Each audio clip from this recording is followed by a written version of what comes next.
आज यहाँ आए हुए सभी पत्रकार बंधुओं को और जितने दर्शक ये देख रहे हैं उन सबको मेरा नमस्कार, मेरा प्रणाम। आज लखनऊ में मैं उत्तर प्रदेश के सभी मतदाताओं से इंडिया गठबंधन को भारी भरकम वोट देने के लिए, भारी मात्रा में वोट देने के लिए अपील करने के लिए आया हूं। मैं 4 बातें रखना चाहता हूं। पहले चारों बिंदु बता देता हूं, फिर उसको डिटेल में एक्सप्लेन करूंगा। पहला ये कि ये चुनाव भारतीय जनता पार्टी, मोदी जी अपने लिए वोट नहीं, अमित शाह जी को प्रधानमंत्री बनाने के लिए वोट मांग रहे हैं। दूसरी बात, योगी आदित्यनाथ जी को अगर ये लोग जीत गए तो योगी आदित्यनाथ जी को 2 से 3 महीने के अंदर उत्तर प्रदेश के सीएम पद से हटा दिया जाएगा। नंबर 3, इन लोगों की पूरी तैयारी है, अगर ये लोग जीत गए तो संविधान को बदल के SC ST और OBC का रिजर्वेशन खत्म कर दिया जाएगा। और नंबर 4, जो आंकड़े अब देश भर से आ रहे हैं वो ये दिखा रहे हैं कि 4 जून को इंडिया गठबंधन की सरकार बनने जा रही है और NDA को और BJP को बहुत कम सीटें मिलने जा रही हैं। अब मैं अपने सबसे पहले पॉइंट पे आता हूं। जब 2014 में प्रधानमंत्री बने थे नरेंद्र मोदी जी, तो उन्होंने खुद एक रूल बनाया था कि भारतीय जनता पार्टी के अंदर और उनकी सरकारों में 75 वर्ष से ऊपर कोई भी व्यक्ति होगा तो उसको संगठन में और सरकार में किसी भी पद पे नहीं रखा जाएगा, उसको रिटायर कर दिया जाएगा। और उसका सबसे पहले उस रूल के तहत आडवाणी जी को और मुरली मनोहर जोशी जी को रिटायर किया गया था।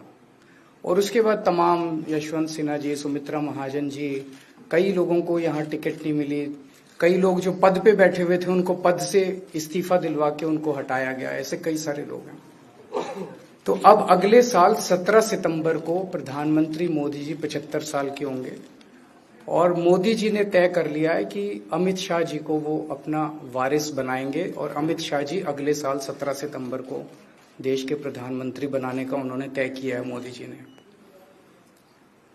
इसके ऊपर मोदी जी पिछले 1-2 साल से लगे भी हुए हैं, क्योंकि भारतीय जनता पार्टी के अंदर अमित शाह जी के सामने जो जो बाधाएं पैदा कर सकता था नेता, एक एक करके उन सब नेताओं को साइड कर दिया गया, उनका पत्ता साफ कर दिया गया। शिवराज सिंह चौहान को हटा दिया गया, वसुंधरा राजे को हटा दिया गया, डॉक्टर रमन सिंह को हटा दिया गया, देवेंद्र फडणवीस को खत्म कर दिया गया, खट्टर साहब को खत्म कर दिया गया, एक एक करके सबको खत्म कर दिया गया। एक ही शख्स बचे हैं जो अमित शाह जी के रास्ते का कांटा बन सकते हैं। हेलो, आवाज आ रही है? आ रही है। एक ही ठीक है, आ रही है। एक ही शख्स हैं जो कि उनके रास्ते का कांटा बन सकते हैं, वो हैं योगी आदित्यनाथ जी।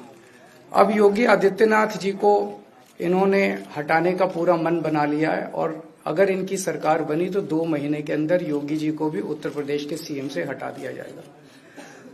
मैंने दिल्ली में 3-4 दिन पहले ये प्रेस कॉन्फ्रेंस की थी और ये दोनों मुद्दे उठाए थे। जैसे मैंने मुद्दे उठाए थे तो अमित शाह जी ने और उनके कई नेताओं ने अपनी भावना प्रकट की कि नहीं, मोदी जी को 75 साल में इस्तीफा नहीं देना चाहिए, मोदी जी को 75 साल पूरा कार्यकाल पूरा करेंगे। उन सब की भावनाओं की मैं कद्र करता हूं, क्योंकि अपने नेता के लिए जब भी ऐसी बात होती है तो सब लोग सामने आके बात करते हैं। लेकिन बड़ी बात यह है कि मोदी जी ने ऐसा नहीं कहा कि मैं 75 साल पे इस्तीफा नहीं दूंगा, मैं रिटायर नहीं होऊंगा।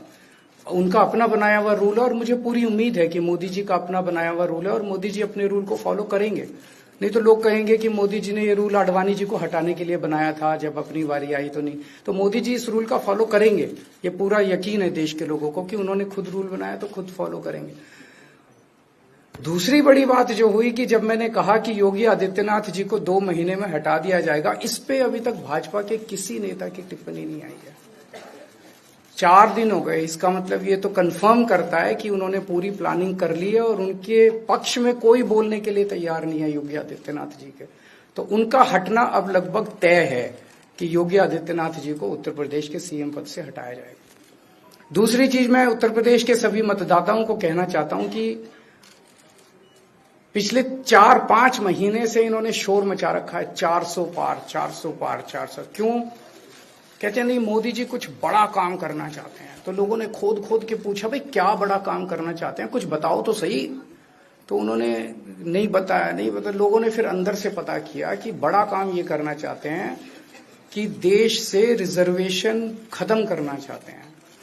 हम जानते हैं कि इनका जो पूरा इकोसिस्टम है, आरएसएस, बीजेपी, शुरू से ये लोग रिजर्वेशन के खिलाफ रहे हैं। इनकी पूरी की पूरी मानसिकता रिजर्वेशन के खिलाफ रही है। तो मैं सभी लोगों को ये आगाह करना चाहता हूं कि ये बड़ा काम इनको 400 पार इसीलिए चाहिए क्योंकि ये रिजर्वेशन खत्म करना चाहते हैं। संविधान को, बाबा साहब अम्बेडकर ने जो संविधान बनाया था, उस संविधान को ये तार तार करना चाहते हैं। पूरे देश भर से अब जो ट्रेंड आ रहे हैं, वो ट्रेंड ये दिखाते हैं कि भारतीय जनता पार्टी को 250 से भी नीचे, मेरे हिसाब से 220 के आसपास, 3-4 दिन पहले भी मैंने कहा था, 220 से कम सीटें इनकी आती हुई नजर आ रही हैं। आप हिसाब लगा लीजिए। मैं हरियाणा होके आ रहा हूं कल परसों, हरियाणा में इनकी बहुत कम हो रही हैं, दिल्ली में इनकी बहुत कम हो रही हैं, पंजाब में मुझे नहीं लगता इनकी कोई सीट आ रही है, कर्नाटक में इनकी काफी कम हो रही हैं, महाराष्ट्र में इनकी बहुत कम हो रही हैं, बंगाल में इनकी कम हो रही हैं, यूपी में इनकी कम हो रही हैं, बिहार में इनकी कम हो रही हैं, झारखंड में इनकी कम हो रही हैं, राजस्थान में इनकी कम हो रही हैं। तो इनकी सीटें आ कहां रही हैं? तो इनकी 220 के नीचे सीट आ रही हैं। इनकी सरकार, बीजेपी की सरकार नहीं बन रही है, इंडिया गठबंधन की सरकार बनेगी। और इंडिया गठबंधन की सरकार जो है वो देश को एक प्रगति के रास्ते के ऊपर लेके जाएगी। इस तरह से जो पूरे देश के अंदर एक नेगेटिविटी इन लोगों ने फैलाई है, उसको हम लोग ठीक करेंगे। मैं अंत में उत्तर प्रदेश के सभी लोगों को अपील करना चाहता हूं कि इंडिया गठबंधन के, यहाँ पे सपा और कांग्रेस का गठबंधन है, इंडिया गठबंधन का जो जहां से कैंडिडेट है उसको भारी मात्रा में वोट देकर आप सब लोग जिताइए। अब मैं निवेदन करूंगा समाजवादी पार्टी के राष्ट्रीय अध्यक्ष माननीय अखिलेश यादव जी से।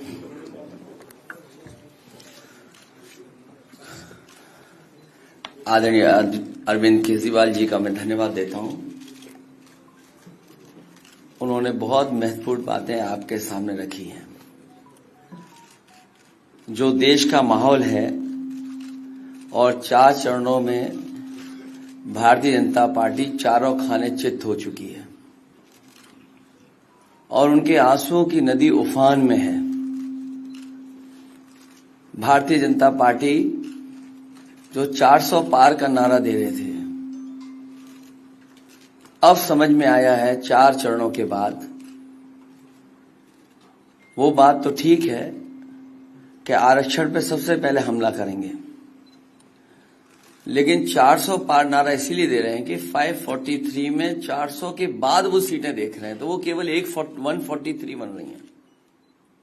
तो वो स्वयं स्वीकार कर रहे हैं कि 143 से ज्यादा वो सीटें जीतने वाले नहीं हैं, क्योंकि 400 पार सीटें 143 ही बनती हैं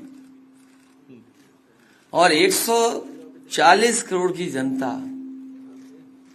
इस बार इन्हें 140 सीटों के लिए भी तरसा देगी। ये यूपी, दिल्ली और पंजाब ये 99 सीट के खेल में ही उलझ जाएंगे। यहां कुछ इन्हें हासिल होने वाला नहीं है। रोटी कपड़ा और मकान की तो लड़ाई हम लोग लड़ेंगे, लेकिन रोटी कपड़ा और मकान से पहले हमें संविधान बचाना है। संविधान बचेगा तो लोकतंत्र बचेगा और बाबा साहब भीमराव अम्बेडकर जी का दिया हुआ संविधान ये हमें अधिकार, हमें न्याय दिलाता है। भारतीय जनता पार्टी की इस साजिश को आम लोग समझ गए हैं और इस बार सबसे बड़ी हार भारतीय जनता पार्टी की होने वाली है। अभी तक तो हम ये कहते थे कि ब्रह्मांड का सबसे बड़ा झूठ बोल रही है। अब लग ये रहा है हारने के बाद ये ब्रह्मांड का झूठ का विद्यालय खोलेंगे, यूनिवर्सिटी खोलेंगे और वाइस चांसलर और डीन पहले से ही रिटायर होकर के वहां अपने आप नियुक्त हो जाएंगे। इसलिए देश को बचाने के लिए आदरणीय अरविंद केजरीवाल जी आए हैं, हम लोग का सहयोग और मदद करने के लिए आए हैं। मैं इनका धन्यवाद देता हूं। और आप पार्टी, इंडिया गठबंधन, समाजवादी पार्टी, हम सब मिलकर के भारतीय जनता पार्टी को हटाने जा रहे हैं।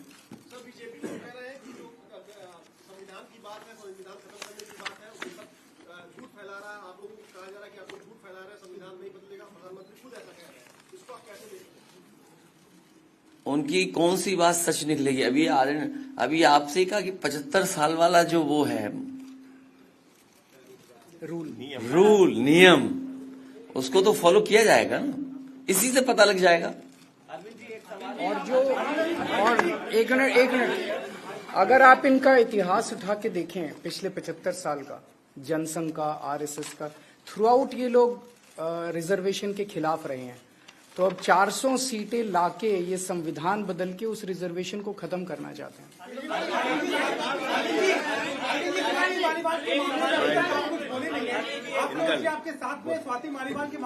अरे उससे ज्यादा जरूरी और चीजें भी हैं, कागज हम निकाल लिए।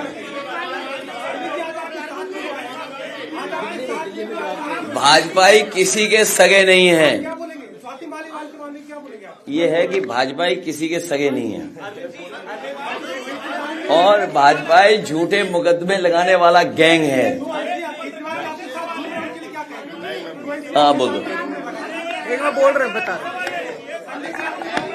हाँ मैं बोल रहा हूँ, एक सेकंड बोल रहा हूँ।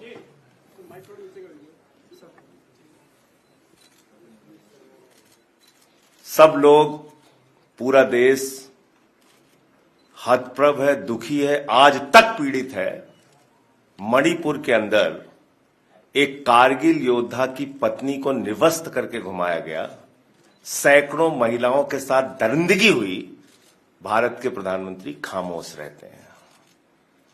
हजारों महिलाओं के साथ प्रज्वल रवन्ना ने बलात्कार किया, दरिंदगी की, मां की उम्र की महिलाओं के साथ।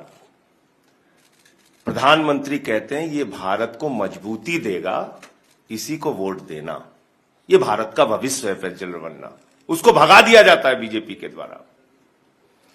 पहलवान बेटियां जब जंतर मंतर पे लड़ रही थीं न्याय मांगने के लिए, तो यही स्वाति मालीवाल जो महिला आयोग की अध्यक्ष थीं, रात में उनके समर्थन में गई थी, पुलिस के लोगों ने घसीट के मारा था। हमने देखा यहीं उत्तर प्रदेश के अंदर कुलदीप सेंगर के मामले में, हाथरस के मामले में, देश के प्रधानमंत्री खामोश रहते हैं, एक शब्द नहीं बोलते। आम आदमी पार्टी हमारा परिवार है, पार्टी ने अपना रुख साफ कर दिया है, और मैं चाहता हूं जितने विषय मैंने आपके सामने रखे हैं, देश के प्रधानमंत्री और भारतीय जनता पार्टी को जवाब देना चाहिए। स्वाति मालीवाल के मामले में जवाब देना, जब वो पहलवान बेटियों के लिए जंतर मंतर पे न्याय मांगने गई थी स्वाति मालीवाल जी, उस समय घसीट के मरवाया पुलिस वालों से।